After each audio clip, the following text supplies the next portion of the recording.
วันนี้ก็อยู่กับบรรยากาศฝนตก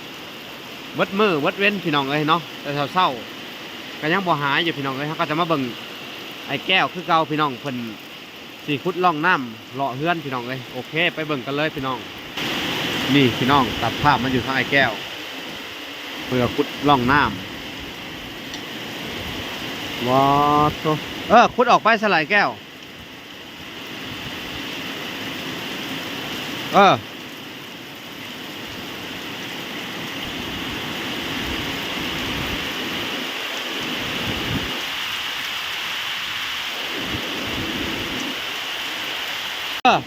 เว้นบ่ให้น้ำมันอะไรซื้อไม่ได้ขุดนั่นแหละบ่ให้น้ำมันไหลเข้าตารางซื้อนี่มันไหลหลัดตาราง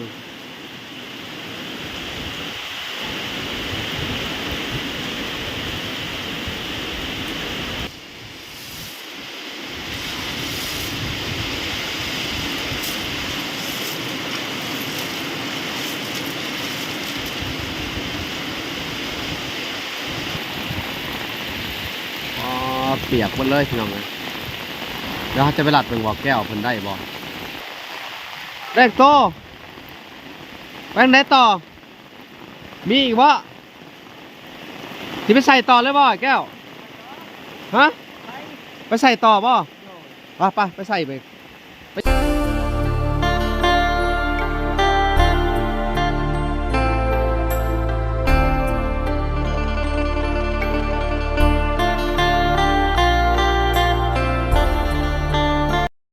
โอเคพี่น้องเอกราบสบายดีพ่อแม่พี่น้องเมื่อสู่คนเนาะก็ยินดีเข้าสู่ช่อง YouTube เบาหลาสายบุญคุณธรรมคือเก่าเส้นเคยพี่น้องเลยทักทายสบายดี FC ทางฝั่งไทยและ FC ทางฝั่งลาวและ FC ทางต่างประเทศเนาะวันนี้ก็อยู่กับบรรยากาศฝนตกวัดมือวัดเว้นพี่น้องเลยเนาะแต่เศร้าๆก็ยังบ่หายอยู่พี่น้องเลยเขาก็จะมาเบิ่งไอ้แก้วคือเก่าพี่น้องเพิ่นสีขุดล่องน้ำเลาะเฮือนพี่น้องเลยโอเคไปเบิ่งกันเลยพี่น้องนี่พี่น้องตัดภาพมันอยู่ทางไอ้แก้วเพื่อขุดล่องน้ำว้าวขุดออกไปสลายแก้ว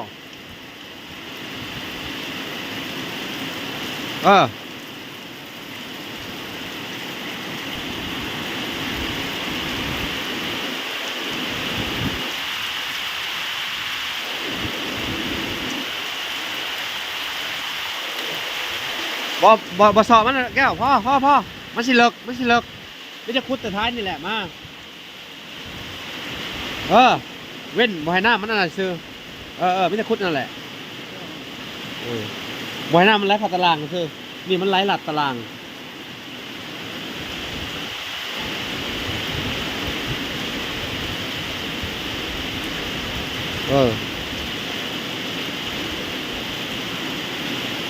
คุณพี่น้องน้ำไหลหลัด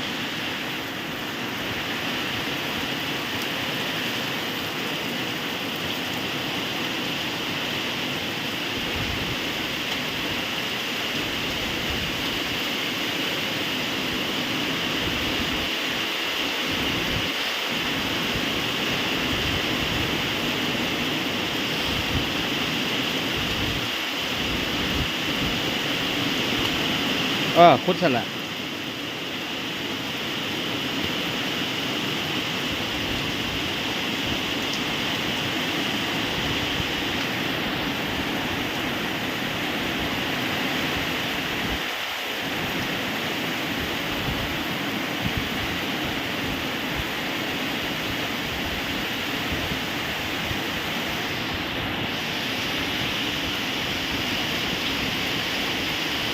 เอาซ้ำนั่นแหละมวยมันไล่เข้าตารางก็คือ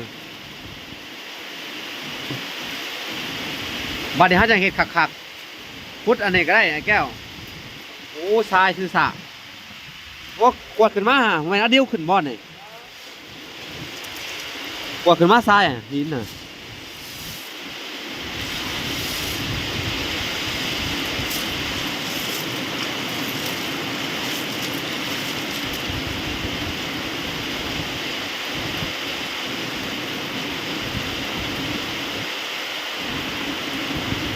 เอาแป้นอัดไว้ซะแหละฝนกระตกแห้งพี่น้องเลย อ๋อเฮ็ดให้ทราย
น้ำมันก็จะไหลหลักมาสิบ่แก้วเพิ่นก็สิต้านน้ำไว้บ่ให้มันไหลหลักมาสิครับ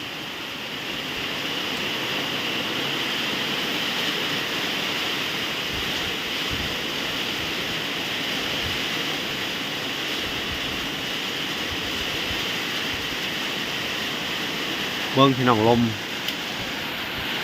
อ๋อลมพายุอะไรพี่น้องเอ้ยนี่ลมกระโชกแห้งอ่ะ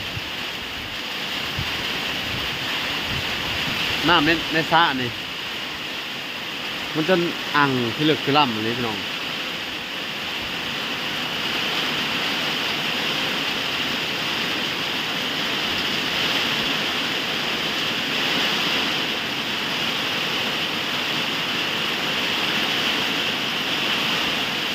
เก็บขยะทิ้ง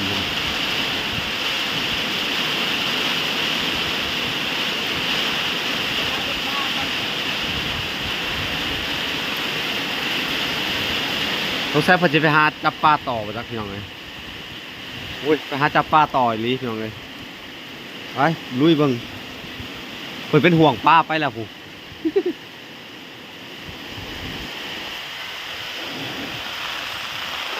เออไปจับปลาต่อพี่น้องเลยบาทเลย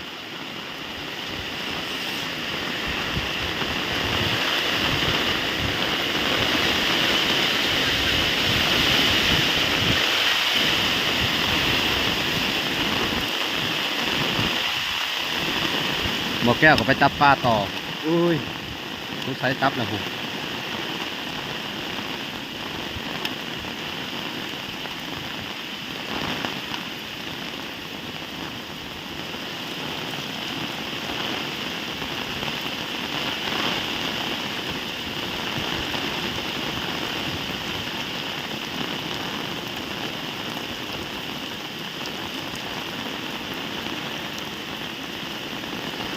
เบิ่งพี่น้องลม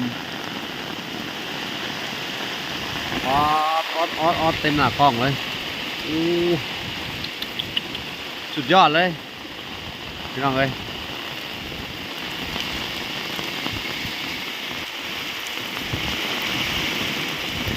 แห้งขนาดพี่น้องเลย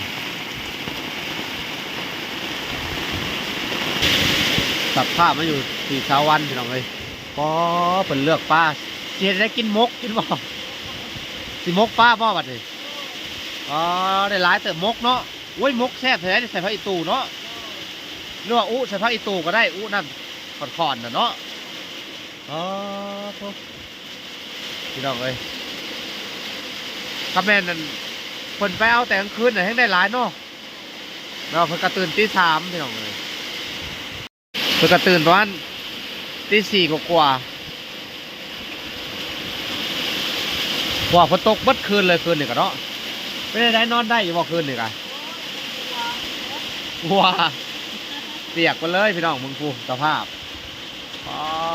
โธ่เปื้อนขนาดเวลาฝนตกพี่น้องเลยนี่ตะเบิ่งเพิ่น ทั้งนี้เมียเห็ดกินผัวไปใส่ไปยามมองกูพี่น้องเอ้ยเดี๋ยวจะไปเบิ่งผลยามมองก่อนคุณพี่น้องบอกแก้วผลยามมองอยู่ได้ชุ่มให้เบิ่ง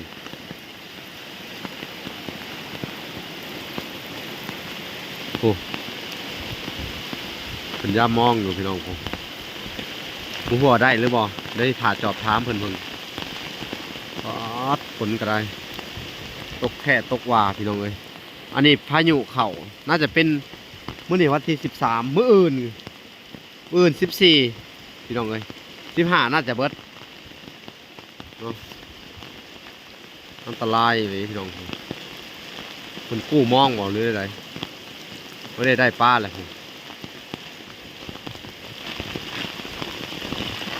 พวกคนใส่ไว้ด้นเลยวันนี้อ๋อโทษพี่น้องเลยลมผ่าลมกระโชกแห้งเลยพี่น้องอายุนี่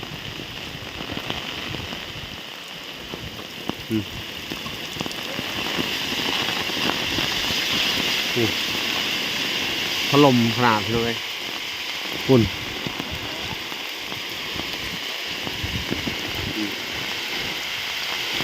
อันตรายพี่น้องเลยนี่พี่น้องเลย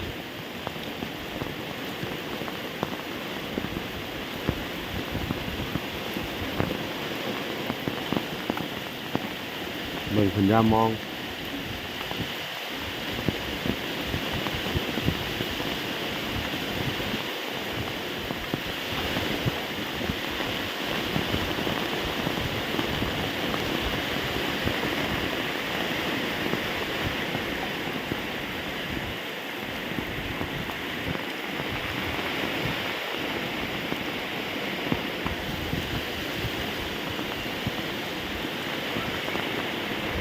โอเครอรุ่นกันพี่น้องว่ามันจะได้เอ็กโต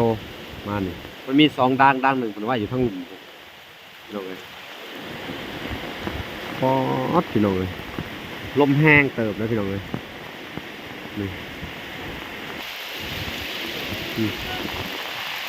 พี่น้องมองเสร็จแล้วเลาะหาปลาเบิ่ง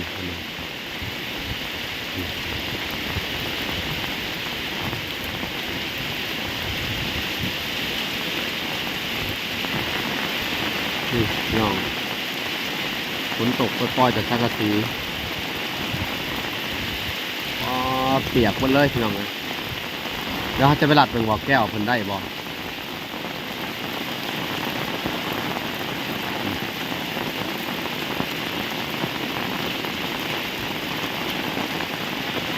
ทางสาวันลูกบ่อเดียว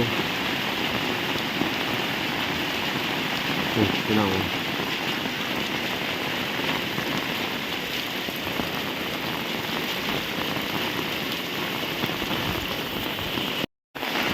่อแก้วกับมาแล้วพี่น้องโอ้มาสอบถามมันเบิ่งก่อนเด็กโต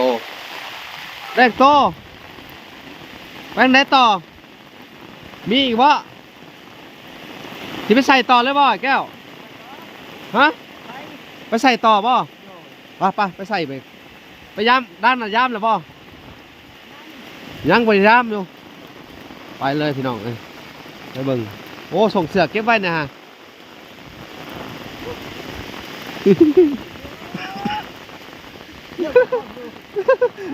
มาเจอสลิปเก่าเขาถิ่มโอ้ยตายชีวิตมันขึ้นมาส่งเพิ่นพี่น้องเลยส่งเขาถิ่มตะกี้ผมส่งเก่ากระยะเขาโทษไปลุยกันพี่น้องไปเบิ่งบ่อแก้วเพิ่นสิมานบ่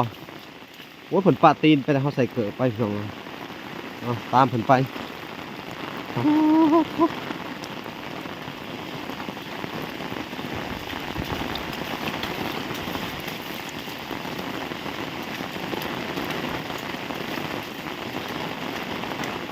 เพิ่นมีอุปกรณ์หากิน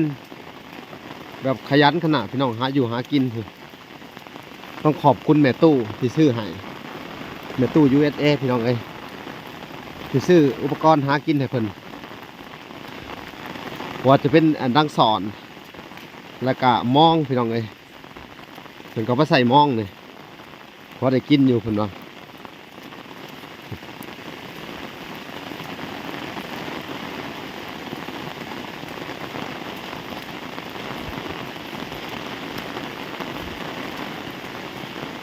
เพิ่นไปใส่อยู่ก้นห้วยผู้จักพี่น้อง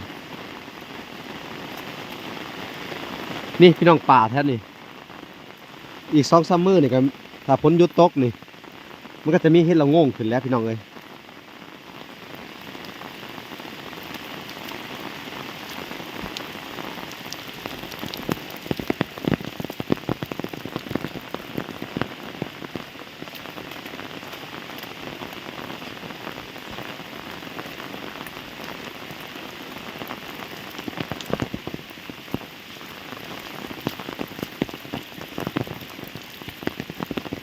ห้วยห้องแท้นี่พี่น้องเอ้ยปลามันจะขึ้นมา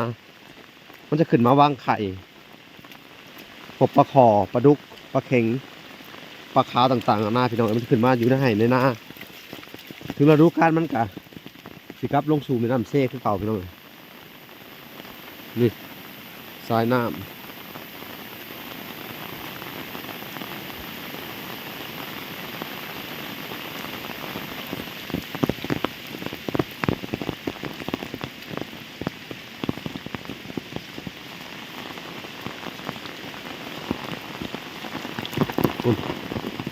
บอกแก้วไปละพี่น้อง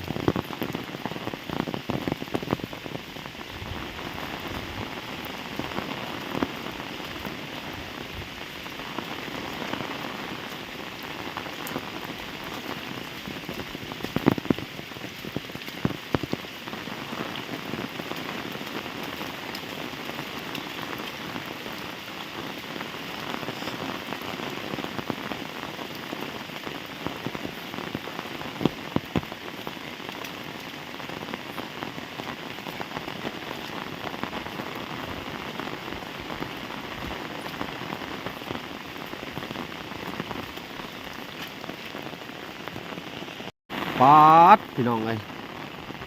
น้ำปาด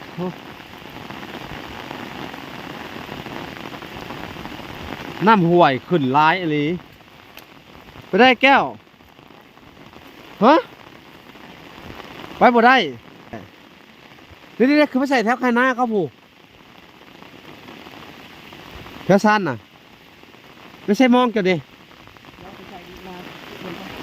มองดังนั่นดิฮะ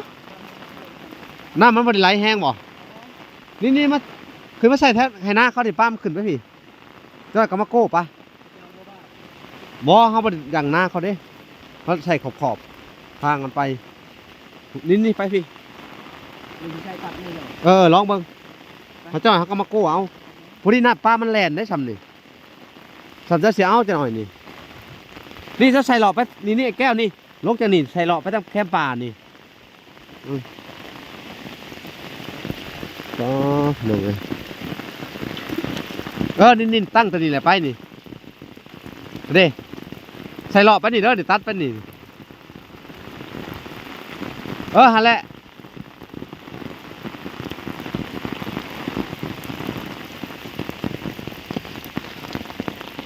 เอาพี่น้องเลย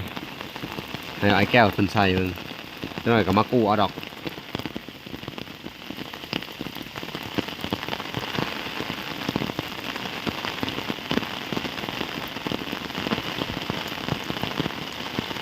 น้ำห่วยขึ้นลายลีเดียว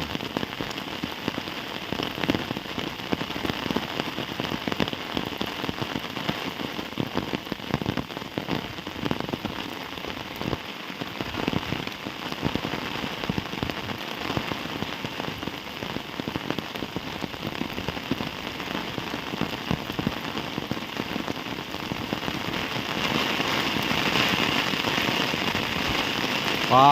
ดฝนพี่น้องเลย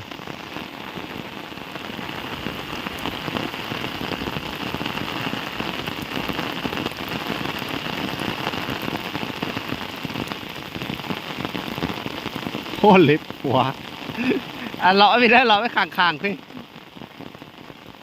อ๋อ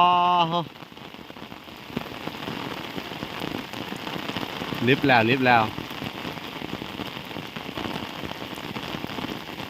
ตะลายพี่น้องเลย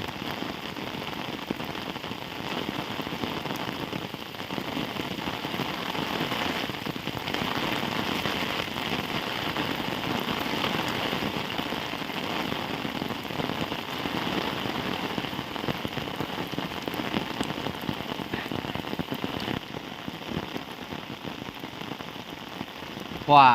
ปลามันขึ้นมาแต่เช่พี่น้องเลยมันจะขึ้นมาแถวนี้พี่น้องเลยปลาขาวปลามีปลาทุกชนิดพี่น้อง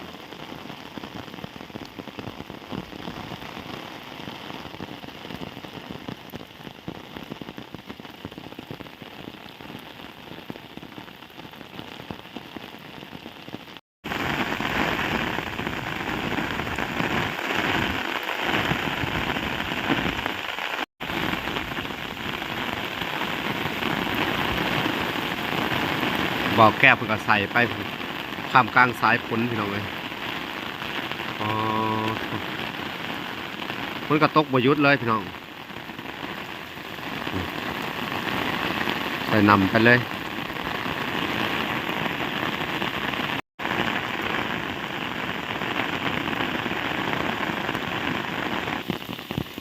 พี่น้องเลยไอ้แก้วเพิ่งก็ใส่ชุดพังเลย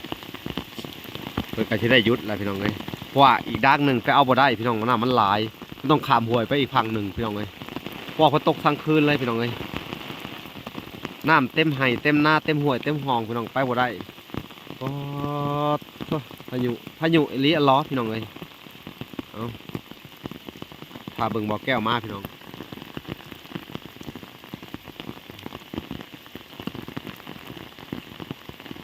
เพิ่งก็ลอยมาแล้ว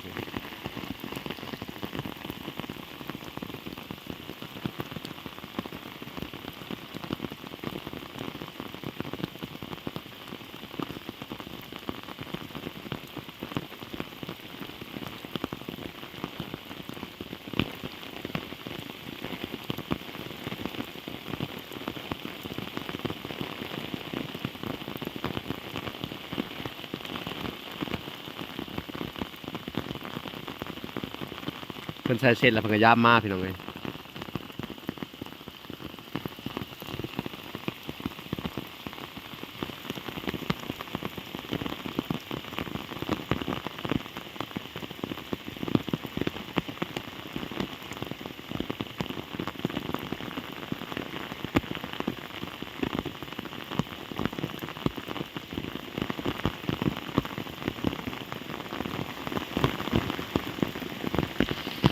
โอเคพี่น้องเลยบ่อแก้วกัดใส่เศษพิธียมห้อยเนาะ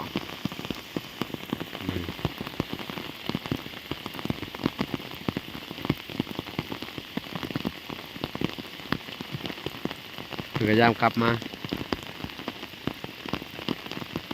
แต่หัวสิถึกหรือบ่ขากลับมาจะหน่อยพี่น้องเลยกลับไปพอแหละพักผ่อนหนาวได้กินแล้วท้องเถื่อเนาะมกมีทั้งมกทั้งปิ้งพี่น้องเลยทั่วไปลุยกันวันนี้น้ำท่วมมองบ่ไปเอาบ่ได้ซ้ำสิได้มองเนาะหากบ่เป็นยังบ่บ่ขาดเอาน้ำแบบนี้คือการน้ำบ่ไหลเนาะพอแต่ว่าเขาข้ามหัวไปเอาบ่ได้สิเนาะโอ้ยบ่แก้วซอกซัมเมอร์นี่เฮ็ดออกเลยขมพดยุดนี่เนาะเฮ็ดละโงกเนาะพี่น้องเลยมารอรุ่นน้ำกันแถวนี้ก็ออกหลายพี่น้องเลยเฮ็ดละโงกเฮ็ดหลายเฮ็ดบาทนี่มันจะออกหลายอยู่พี่น้องเลยนี่แหละเขาเอาเฮ็ดปวกแถวนี้เนาะแถวชายพังแถวนี้แถวป่าพี่น้องเลยแม่นบัดเลย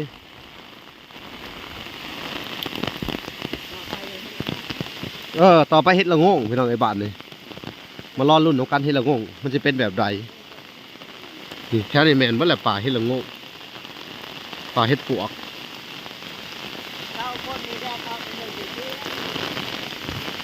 มันเอาเนาะมันเอาเสื้อเฮ็ดมันได้ที่มันออกแล้วพี่น้องเลย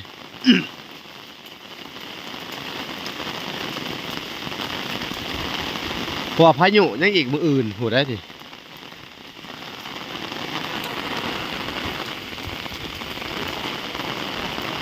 ฮะ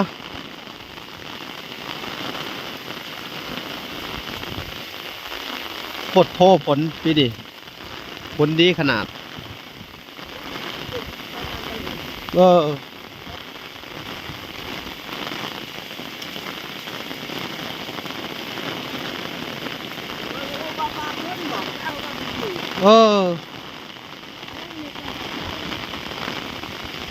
เราบอกว่าป้าขึ้นเถอะ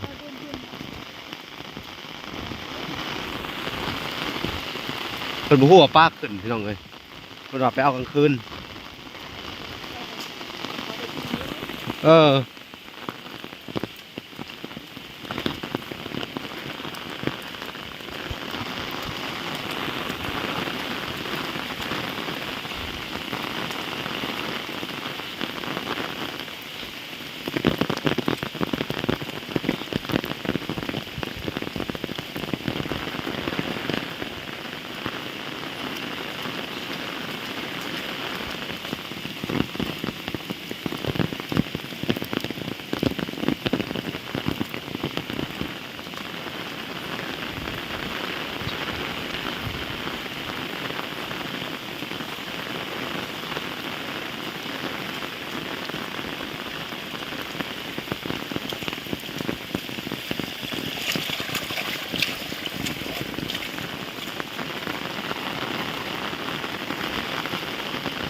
มูมิถีทางว่าจะยุดเลยพี่น้องไอ้พ้นนี่มีแต่มาเรื่อยๆ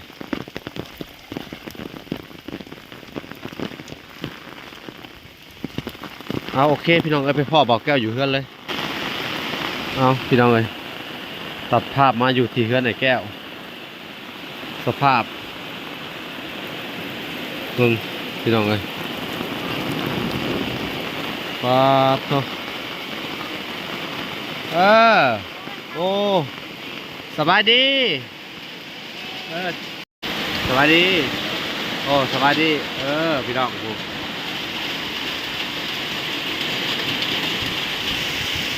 เอาโอเคพี่น้องเลยพายุแห้งๆเข่าแห้งเข่าสิเป็นอย่างไรต่อไปพี่น้องเลยโปรดติดตามตอนต่อไปเนาะป๊าบโธ่บุยวันบุยทาไทยกับสิยุทธพายุเนาะชาวบ้านกันหนึ่งข่าวยังบ่ชุบอยู่พี่น้องเลยนี่พายุพายุก็มาเรื่อยๆพี่น้องบุวิธาที่สิยุทธเนาะก็ถือว่าสุดยอดแห้งอะไรตกบัดมือบัดขึ้นอะไรผมซื้อเขาว่า190อะไรพี่น้องเลยป๊าดพี่น้องเลยเอาโอเคพี่น้องคลิปนี้กับผมยังหลายบาทนี่